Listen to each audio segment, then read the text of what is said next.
Damas y caballeros, es increíble que la Biblia nos dice con detalles la construcción del arca de Noé. Quiero que abran ustedes sus oídos y se den cuenta las proporciones gigantescas del arca, trasladando el codo que en el Antiguo Testamento tenía diferentes medidas. A continuación se las voy a dar. Y después de que ustedes escuchen las medidas del arca, nadie podrá jamás, ni tu maestro en tu universidad, atreverse a decir, ¿y en dónde cupieron los dinosaurios?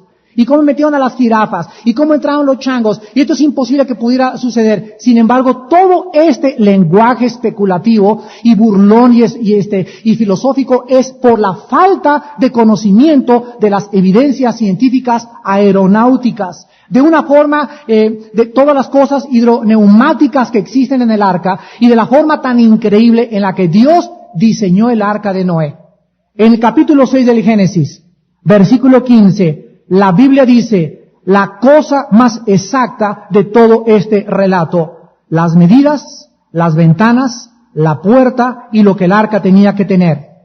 Versículo 14. Hazte un arca de madera de gofer.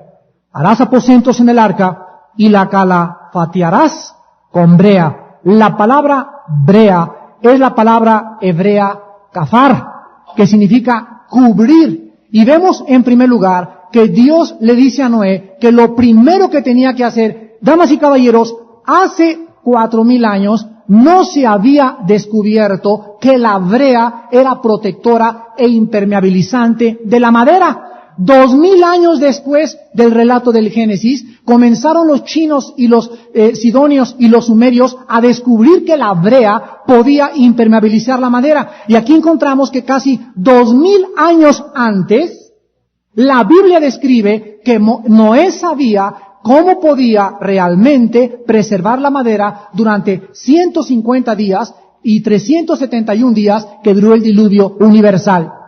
La Biblia nos muestra que el arca tenía 300 codos de longitud, o sea, 133 metros, 50 codos de anchura, 23 metros de ancho tenía el arca, apúntalo, y 30 codos de altura. Medía el arca 13 metros de altura. Los babilonios usaban el codo de 19.8 pulgadas. Los egipcios usaban el codo largo de 20.65 pulgadas. Y los hebreos tenían el codo de 20.4 y 17.5 pulgadas. Tomando en cuenta el codo hebreo de 17.5 pulgadas, tenemos nosotros pues que el arca tenía 133 metros de largo, 23 metros de ancho y 13 metros de altura. Ahora bien, el arca tenía 3 pisos y el área total. Los ingenieros en Estados Unidos y en Inglaterra han hecho reproducciones en miniatura de las medidas del arca. Y escuchen por favor lo que la NASA hizo en el laboratorio de Guntersville, Alabama, cuando reprodujeron el arca de Noé exactamente al pie de la letra de lo que la Biblia dice. El área total de los pisos del arca era de 95,700 pies cuadrados, equivalente a 20 canchas de básquetbol. 20 canchas de básquetbol. El volumen total del arca era de 1,396,000 pies cúbicos, equivalente a 522 vagones de un tren. Esto era el volumen y el espacio que había dentro del arca de Noé. El tonelaje del arca era de 13,960 toneladas, la cual la sitiaría a el arca dentro de la categoría de un barco moderno. El barco más grande y más largo de los Estados Unidos es el United States, de la línea Cunard, y tiene 53,329 toneladas. El barco Queen Mary tiene un largo de 1,018 pies, exactamente el doble del arca. El Queen Mary tiene 260 metros de largo, pero hasta el año 1884 fue construido un barco más largo que el arca, el Etruria de la línea Cunard. Pasaron casi 18 siglos para que el ser humano pudiera desarrollar la ingeniería y el diseño y la preservación y la obra maravillosa que Dios le dio a Noé para que el hombre imitara la obra de Dios. 18 siglos, jamás el hombre pudo hacer algo semejante al arca de Noé. Ahora bien, veamos la necesidad del arca. Un arca de estas proporciones, calculando los animales y la gente que cabría y la forma como sobreviviría, es absolutamente increíble y sobrenatural. Esta arca tomó un siglo en ser construida. Durante 100 años, Noé, sus hijos y tal vez algunos ayudantes estuvieron clavando clavos 100 años construyendo el arca. Y durante estos 100 años, mientras él y su familia construían el arca, y pásame los clavos, hijo, y vamos a meterle aquí esto, y pásame otra tabla, y vete a cortar estos árboles, etcétera, etcétera, la gente de alrededor de los tiempos de Noé se acercaban y los criticaban y les decían: locos, fanáticos, religiosos, aleluyas, hijos de David Koresh.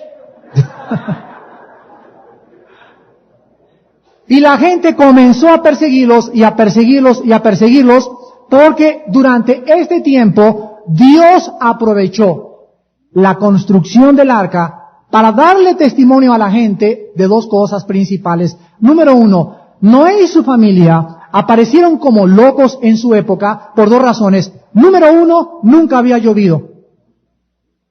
Y número dos, el mar más cercano estaba a 300 kilómetros. Entonces imagínense construir un barco de 133 metros de largo, de casi 15 metros de altura, de 13 metros de ancho, durante 100 años, cuando no ha llovido y no hay mar. Entonces, ante los ojos del mundo estaban locos. Y la Biblia nos muestra en Hebreos, en el Nuevo Testamento, capítulo 11, versículo 7, lo que el Nuevo Testamento registra respecto a Noé. Por la fe Noé, cuando fue advertido por Dios acerca de cosas que aún no se veían. ¿De qué fue advertido Noé? Voy a traer un diluvio, hazte un arca. Imagínense a Noé. ¿De qué estás hablando? ¿A mí me hablas? ¿Agua? ¿Cuál agua? ¿Un barco? ¿Para qué? ¿Cómo va a flotar aquí? ¿En qué nos vamos a llevar? Nos ha dicho que la construyamos, pero nos ha dicho cómo vamos a transportarla. No tenemos ni carretilla para llevárnoslas al mar. Sin embargo, la Biblia nos muestra constantemente que los cristianos creemos a Dios sin ver. Porque andamos por fe, no por vista. Y cuando Dios te da una orden y tú no entiendes la orden de Dios, tú no necesitas discutir con Dios, sino confías en su autoridad, confías en su gracia, confías en su sabiduría, confías en su misericordia y en su fidelidad, y confías porque Dios lo dijo. Y sin fe es imposible agradar a Dios. Y cuando el cristiano es introducido al mundo de la fe, al mundo del Espíritu, a la dimensión de la familia de Dios, el cristiano comienza a caminar y comienza a ser guiado en su vida por las palabras de Dios y ya no por lo que ve. Noé dio testimonio cuando aún ni siquiera llovía. Abraham, Dios le dijo, vas a ser papá. Y Abraham dijo, pues gracias Señor, todavía estoy entero, ¿verdad? Ya hago pesas y estoy fuerte. Y Sara, llegó el ginecólogo y le dijo al ginecólogo, todavía se pudiste aventar 2 hijos más. Sin embargo, Dios, el Dios de la Biblia, dejó que Abraham llegara a la época donde ya no puede un hombre tener relaciones. Dejó que Sara pasara el tiempo de las mujeres para poder ser madre. Y cuando Abraham llegó a los 100 años y no había ninguna evidencia física, y el ginecólogo les dijo a los dos, pero ni de FAO ni con trasplante podrán ser padres. En ese momento, cuando Dios los llevó a la dimensión de lo imposible, Dios hizo posible un milagro.